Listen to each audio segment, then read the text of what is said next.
निःशुल्क चिकित्सा से पहले हमें जानना होगा कि चिकित्सा क्या होता है। चिकित्सा अर्थात इलाज किसी भी बीमारी का रोग निवारण या रोग हरण करने की एक विधि या एक कला होती है। जिस प्रकार हर कार्य को करने की एक विधि होती है, जैसे वकालत करने के लिए प्रैक्टिस करते हैं, पुलिस अपने कार्य करता है अपने तरीके, लेकिन सभी का अपने कार्य में दक्ष होना जरूरी होता है, तभी तो वह उस कार्य में निपुण कहलाता है। वैसे ही चिकित्सा में रोगों का निवारण करना, रोगों के दुष्परिणामों का निराकरण करना चिकित्सा कहलाता है। कोई भी पेशे में कार्य का महत्व अधिक है। अगर व्यक्ति अपने कार्य को नहीं जानता है तो उसका अच्छे से इलाज नहीं कर पाता, तो संभव ही मरीज नहीं बचेगा।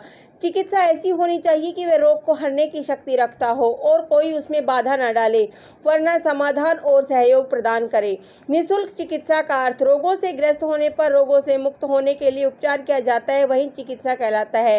व्यापक अर्थों में सभी तरह का उपचार चिकित्सा कहलाता है और यही चिकित्सा अगर मरीज को बिना कोई शुल्क खर्च करे बिना दी जाती है तो वह निःशुल्क चिकित्सा कहलाता है। इसमें व्यक्ति को अपनी ओर से कोई शुल्क अदा नहीं करना होता है और उसमें उसके स्वास्थ्य की रक्षा और उसके रोगों का निवारण होता है। अस्पताल जाते वक्त और इलाज कराते वक्त बहुत कम लोगों को पता है कि निःशुल्क चिकित्सा के कुछ अधिकार हैं जो गरीब और जरूरतमंद लोगों को प्राप्त है। निःशुल्क चिकित्सा के लिए सरकार द्वारा निर्धारित गाइडलाइन। गरीब लोगों के लिए सरकार ने एक गाइडलाइन जारी की है जिसमें कोई भी गरीब मरीज अपना मुफ्त इलाज करवा सकता है। यह निर्देश सुप्रीम कोर्ट की तरफ से जारी हुआ है, जिसमें सरकार द्वारा जमीन लेकर अस्पताल बनाने पर प्राइवेट अस्पतालों को गरीब मरीजों को तय कोटे के तहत मुफ्त इलाज करना होगा। हाईकोर्ट द्वारा बनाई गई एक मॉनिटरिंग कमेटी के तहत अब सरकारी अस्पताल से रेफर किए गए गरीब मरीजों को प्राइवेट अस्पतालों में निःशुल्क चिकित्सा की जाएगी। ऐसे 40 प्राइवेट अस्पताल हैं जिन पर सुप्रीम कोर्ट ने यह निर्देश लागू किए हैं और ये निर्देश 2007 में दिए गए फैसले के तहत है। सुप्रीम कोर्ट के द्वारा दिए गए निर्देश। सुप्रीम कोर्ट के निर्देश के अनुसार 25% ओपीडी, 10% आईपीडी की सीट अस्पतालों में तय है। हाई कोर्ट ने अपने आदेश में कहा था कि गरीब मरीजों को एडमिशन, बेड, मेडिसिन, इलाज, सर्जरी, नर्सिंग और खाने पीने की चीजें मुफ्त मुहैया कराई जाएंगी। कुछ प्राइवेट अस्पतालों ने इस फैसले को सुप्रीम कोर्ट में चुनौती दी थी, जिसे कोर्ट ने खारिज कर दिया था।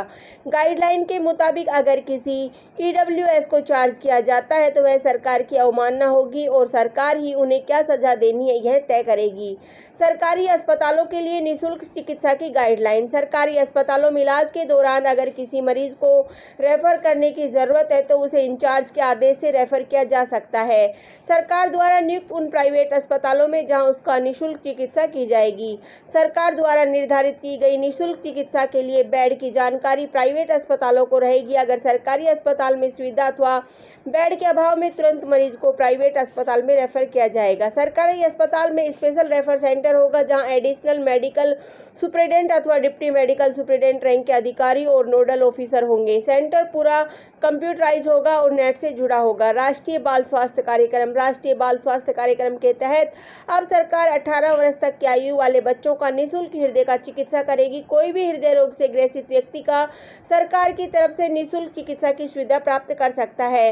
निःशुल्क चिकित्सा शिविर। आजकल हमारे भारत देश में उन गरीबों के लिए जो चिकित्सा कराने में असमर्थ है उनके लिए निःशुल्क शिविर चलाए जा रहे हैं। कुछ इस प्रकार है। हेल्थ कैंप लगाए जाते हैं जहां निःशुल्क। अमर उजाला फाउंडेशन निःशुल्क चिकित्सा केंद्र। निजी अस्पतालों में शिविर लगाए जाते हैं। चर्म रोग शिविर, निःशुल्क चिकित्सा केंद्र, कैंसर से पीड़ित निःशुल्क चिकित्सा केंद्र, गंभीर बीमारी का निःशुल्क चिकित्सा केंद्र। इस प्रकार हमारे भारत देश में आजकल सभी बीमारियों का निःशुल्क इलाज कराए जाने की सुविधा प्रदान करता है। हर राज्य और हर शहरों में शिविर लगाए जाते हैं जहां निःशुल्क चिकित्सा प्रदान की जाती है। आज कोई भी गरीब व्यक्ति अपना इलाज सरकार द्वारा प्राप्त लाभ के अलावा कई निःशुल्क केंद्रों से भी निःशुल्क चिकित्सा की सुविधा प्राप्त कर सकता है। उपसंहार।